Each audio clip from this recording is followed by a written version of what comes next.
Bonjour et bienvenue pour cette nouvelle vidéo. Alors, avant de procéder au tirage, j'aimerais répondre à un certain nombre de vos messages qui me demandent quand les gens vont enfin se réveiller pour s'unir.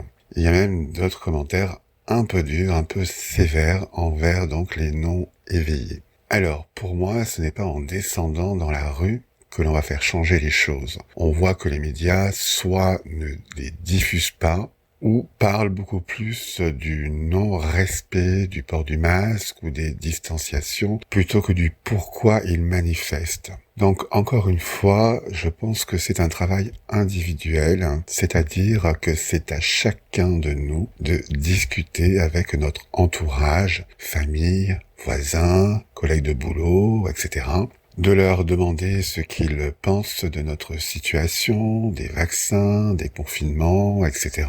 Et s'ils ne sont pas éveillés, alors c'est à nous de les réveiller, mais en douceur. Exemple, une personne de votre entourage vous dit vivement que je me fasse vacciner, alors demandez-lui pourquoi elle veut se faire vacciner. Elle vous répondra pour vivre à nouveau comme avant, ou pour ne pas attraper ce virus. Et là, dites-lui, mais je pense que j'ai entendu l'autre jour sur Sud Radio que même vacciné, il faudra continuer à garder la distanciation, le masque, etc. Ou bien, vous pouvez lui répondre, j'ai lu dans François un article où il disait que le vaccin n'empêche pas d'attraper le virus ou de le transmettre. Voilà, c'est d'ouvrir un dialogue.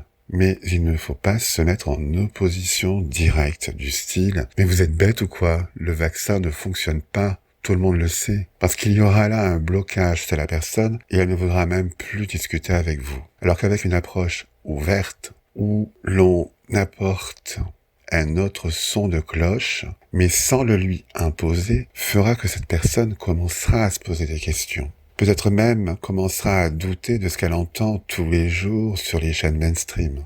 Il faut être patient, tolérant, avoir de la compassion pour ces personnes, car certaines ne peuvent pas imaginer qu'un gouvernement peut mentir à son peuple. Il lui faut donc plus de temps, mais on peut les accompagner sur ce chemin, mais toujours dans la bienveillance, en laissant leur libre arbitre, mais juste en leur indiquant d'autres points de vue, d'autres réalités, mais sans jamais le leur imposer. C'est à elles de faire leur propre questionnement, leur propre éveil.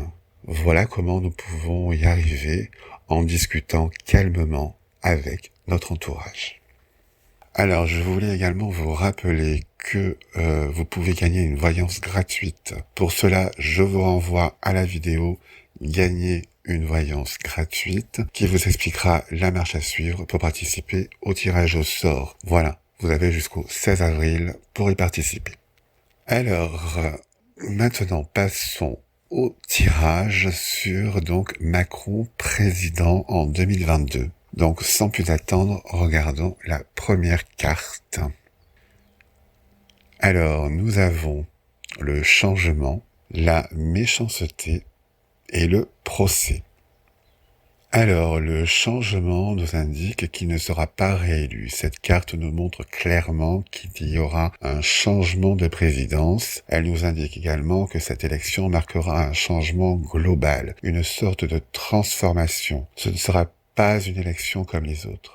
Ensuite, nous avons la méchanceté. Donc, cette carte nous explique le pourquoi il ne sera pas réélu. Et donc, c'est dû aux mensonges répétés, aux manipulations, à tout ce qu'il a fait endurer aux petits commerçants, restaurateurs. Une grande partie des Français ne voudront plus de lui par rapport au mal qu'il a fait à la France et aux Français. Et enfin, nous avons la carte du procès. Donc il y aura des procédures contre lui et son gouvernement quand il ne sera plus protégé par son mandat. Les Français voudront savoir pourquoi il a pris telle ou telle décision, sachant qu'il n'y avait aucune raison sanitaire pour les prendre. Donc des Français voudront qu'on leur rende des comptes. Alors, si ce n'est pas lui, c'est donc sa sœur, Marine Le Pen. Alors j'ai posé la question pour savoir qui sera président en 2022. J'ai tiré 9 cartes afin d'avoir le maximum d'informations. Donc regardons tout de suite les 3 premières cartes. Donc nous avons l'union, la nativité et le plaisir. Donc pour moi, l'union, c'est un groupe de personnes qui vont s'allier. Avec la nativité, ce groupe va se créer dans pas très longtemps. Et avec la carte du plaisir, ce sera un groupe de paroles, d'échanges, où l'on essaiera de trouver des solutions et un projet pour la France. Passons donc aux 3 cartes suivantes. Donc nous avons la pensée amitié, la paix et le changement. Donc la pensée amitié, on voit que ce groupe cherchera à tirer profit de leurs connaissances pour faire avancer leurs projets. Ce ne sera pas un groupe qui se tirera dans les pattes, où chacun voudra prouver que son idée est la meilleure. Non, ce sera un groupe qui échangera des idées, qui essayera d'assembler toutes ces idées pour que le projet soit le plus juste et le plus prometteur. Avec la paix, là aussi, on voit que ce groupe sera dans une harmonie, une paix, le but étant de trouver des solutions viables pour la France et les Français. Et enfin, la carte du changement, eh bien, c'est celle qui est sortie pour Macron. Ce projet sera quelque chose de complètement différent. C'est un projet qui fera renaître la France de ses cendres. Ce sera vraiment un changement profond. Et enfin, nous avons les 3 dernières cartes qui sont la destinée, l'héritage et l'eau. Alors la destinée nous indique que c'est la réponse dont les Français attendent. C'est le chemin de vie. Donc c'est vraiment cette voie-là que les Français doivent prendre et suivre pour que ça aille mieux. Avec l'héritage, on voit que ce groupe va se servir de leurs racines, de leur histoire, de l'histoire, de leur expérience, de leur connaissance pour proposer ce projet et pour qu'il corresponde à l'attente des Français, afin de construire enfin quelque chose de bien. Et enfin, l'eau, on voit qu'ils apaiseront les esprits. Ce changement sera difficile, dû aux vagues, c'est-à-dire qu'ils auront de sérieux défis à surmonter quand ils récupéreront la France, qui sera dans un très mauvais état, mais qu'ils y arriveront doucement, mais sûrement. Alors, donc, ce ne sera pas Marine Le Pen, non. Moi, je vois plutôt des gens comme Michel Onfray, Juan Branco, Éric Zemmour et bien d'autres, des têtes pensantes, pas politiques, qui vont se regrouper pour essayer d'avoir un plan d'action pour que la France redevienne ce qu'elle était, mais en mieux, en se servant de son héritage passé, du vécu, et de ce groupe viendra une personne qui proposera donc leur projet aux Français.